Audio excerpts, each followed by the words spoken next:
welcome back to Hawaii Turo. So if this is your first time, and if you're new to Turo, I would say hit that subscribe button and go watch my videos. They're gonna help you out on your Turo journey. So I upload every single week on something to do with Turo, mostly. You know, I've been doing Turo since 2017 full time. I have 12 cars. I have my whole fleet on the playlist. You know, you can watch, all the individual stuff in my cars. That would help you. So let's get to this video. So this video is going to be about my newest accident, and it's going to be about the check-in procedures. I've heard that some people are not understanding check-in procedures when it comes down to getting claims denied, so I'm going to go a little bit in detail on that. And then I'm going to talk about, I have a video that's called my Turo gear. I'm going to put that right here so you can see that. And then I'm going to talk about my scooter. I got a beast of a scooter. Oh, without further ado, let's get it started. So, one of my cars got into an accident. What was it? January 9th. We all hate. We all hate it when we get that call about an accident. But this accident was a little bit different than most. Somebody rear-ended my renter. So Hawaii is a no-fault state. So automatically, the person who rear-ended is at fault. So it's going to be their insurance automatically. So with their insurance, I had to call them, whatever, and I found a shop and I took it there and got it appraised, and then they said that it would take about a week and a half to get the parts and then 2 weeks. So today's day 18. So it's being a lot longer than it should be taking. I called them, they said maybe by Thursday or Friday. So even if it comes tomorrow, he said it's gonna take 2.5 weeks to fix it. Do now, which I should have done before, but today I called their insurance company to try and get lost pay. So basically what they needed is that you needed about 3 months back on that particular car and the reservations. So I told them, I sent all that, and I told them $50 a day, I'm okay with that. That's whatever, how many days they give me, that really helped me out, because this whole month it was probably cost me about almost $1,000 for that car sitting, because that car was running every single day. So I gotta get some compensation. That's one of the benefits of if it's not your renter's fault and you get that they're the other person's renter's insurance, because obviously using Turo, you're not getting lost use. It's simple as that. I think before maybe they had it on the most expensive one, a 60/40. I don't know if 60/40 has it. But even if it is, they're not paying you a lot over the entire time. I think they're gonna pay you a couple days. This one right here, I'm gonna get some money. And yeah, when I do find out exactly what I'm gonna get, I'm gonna put that in another video. So that's how that's gonna go with that. Hopefully it gets fixed about mid-February and get my 2017 Ford Mustang back on the road making money. And yeah, and this is just something that you're gonna have to deal with. Accidents happen. They suck, but they happen. There's not much you can do about it. It's just how you handle it and how long it takes to get it fixed. And I hope that, when they fix it, there's no other issue with the car. Simple as that. So the next thing I'm gonna talk about is how to do your check-in procedures. If you're new and you're wondering check-in procedures, how to do it the right way. So with me, I meet everybody. I meet every single body. I don't do remote, I don't do any of that, so I meet everybody. I check their ID, I make sure the name matches, and expiration date, and all that stuff on there.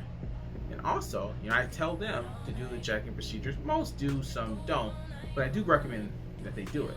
So as they're doing it, I'm doing it also. So when you look at the check-in procedure, they give you a silhouette of the car, and you can do that, but that's only like 5 photos. I don't recommend following that. What I do, I just start clicking photos of like every section of the car, all around the car. And then inside the car, obviously I take a picture of the mileage and the fuel. Because you've got to take a picture of the mileage and the fuel. If they go over mileage and they bring the car back not full, that's the only way you're going to get reimbursed if they dispute it. Because Turo, if they dispute it, Turo is not going to give you, they're not, if you don't have the photos. And also, you need to take photos of the inside. So if somebody damages somewhere on the inside, and you never took a photo, and you're mad because Turo said they're not going to pay out. That's why, in their terms of service, it says, you gotta take photos of everything. And also, if you have like a high performance vehicle, I know I have sports cars, but they're not high performance. I would take photos of the tread, because some people do burnouts and the tread goes down faster than usual.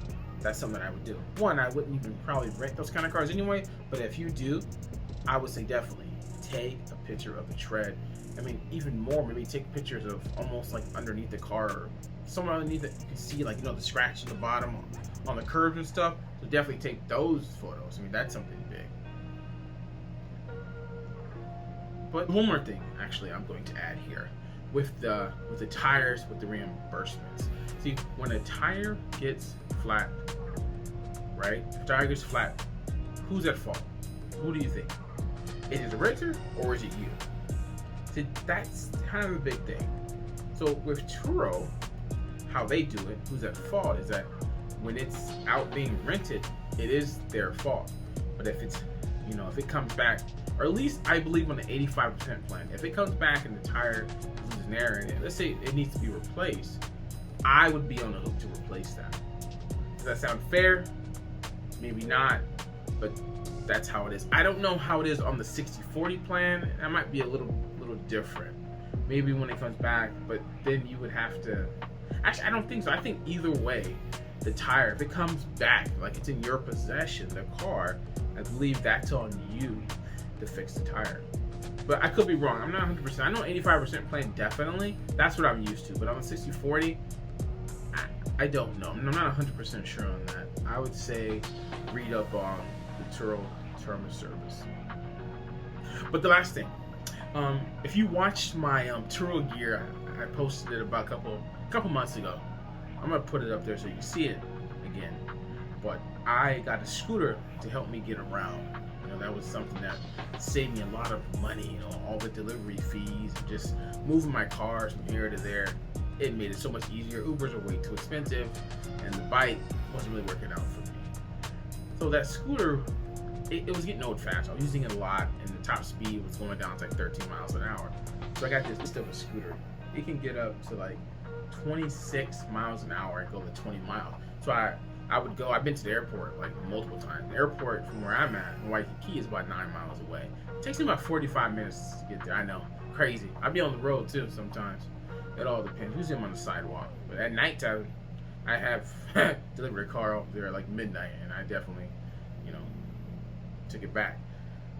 But yeah, that is everything for this video.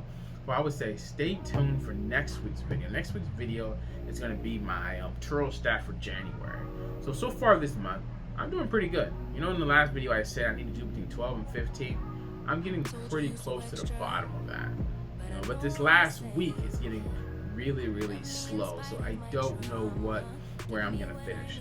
But yeah, if you stayed this far, I would say if you didn't already hit the subscribe button, hit that subscribe button right there. Hit that like button. Thank you.